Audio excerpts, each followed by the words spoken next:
After 10,000 games of chess, this is what I learned about mastery: is that practice don't matter, but deliberate practice do. So what does that mean? To give some more context about my whole chess journey, I have been playing chess since I was a kid, since the age of like 5 or 6.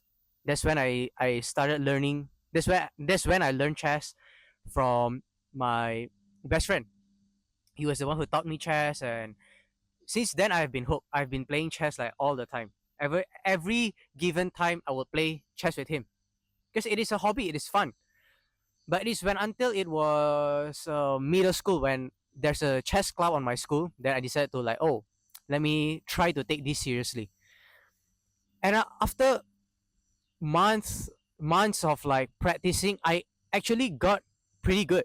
I went from like 1,000 rating on Lichess to like 1,500 in the span of months. In the span of months, and that was when I actually practice a lot. That was when I don't only practice, but I analyze my games afterwards. That was when I had mentors who guided me. That was when I actually took it like a job. I actually took it like a profession of mine. And fast forward to COVID, that was when like everything shut down, and I also got lost in contact with my coach. And I still play chess to this day, but I just don't improve anymore. That's where the whole concept of deliberate practice is. It is when you practice, but you don't only practice like normal people do. You don't only practice for the sake of practicing, but you practice for improvement. You practice with feedback at the end of the practice. You practice with new things you learn after every session. And that's the thing that is lacking. That's the steps that stop me from growing further. And this is what I want people to realize, that to get good at something, to master something in your life, you need deliberate practice. You need practice with the guidance of mentor. You need practice with the feedback from people. You need practice with self analysis afterwards. And that's how you get good. And that's how you improve. I know this is not something fun to do.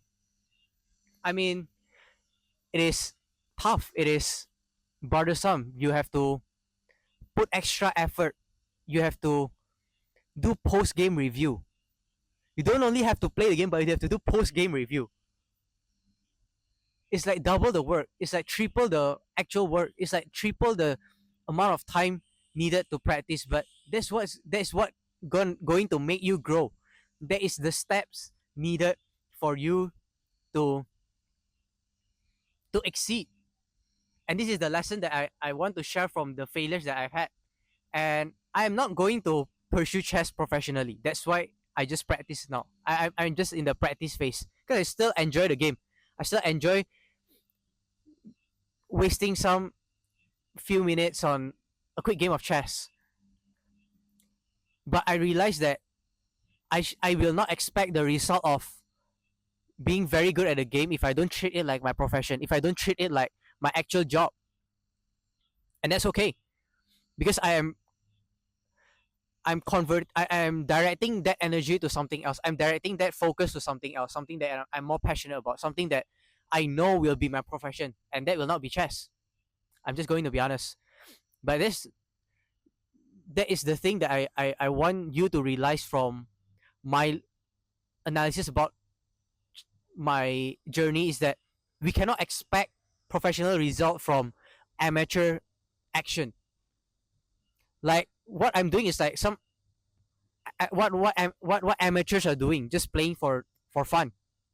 But I cannot expect me to win competitions with this action. I cannot expect me to be on top of the world with this type of action, because it's different. It is a different game that we are playing with, like the professionals. And if you found something that you want to go pro at, you have to play the game of pros. You have to play the game of like actual winners. And that is where people will rethink twice again, is if this is something that they want to do, or this is something that they want to keep as a passion.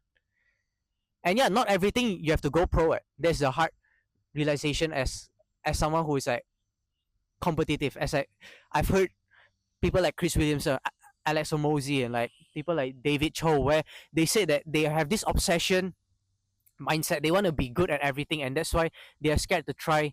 That's why they're scared to find something that they like. And it can be tough because you really have to put a lot of energy and effort and focus to be really good at it. And if you are a competitive person,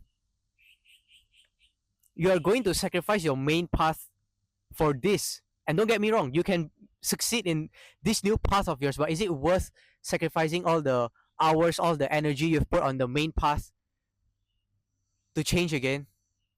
You don't live forever in this life. You don't have all the time in the world. And that's why you have to be careful with the path you choose. And at the end of the day, you can still have hobbies, you can still enjoy life, because that's the whole point of earning money, and like that's the whole point of reaching financial freedom. That's the whole point of working. That's the whole point of like end goal of life, is to enjoy the moment, is to enjoy life. But you cannot expect professional result just by amateur actions. And if you want to go pro, you have to treat it like a job. You have to treat it like a profession. And that's the thing that I want to share in this video. It was pretty painful to realize at first that I will never be good at chess if I don't treat it like a pro.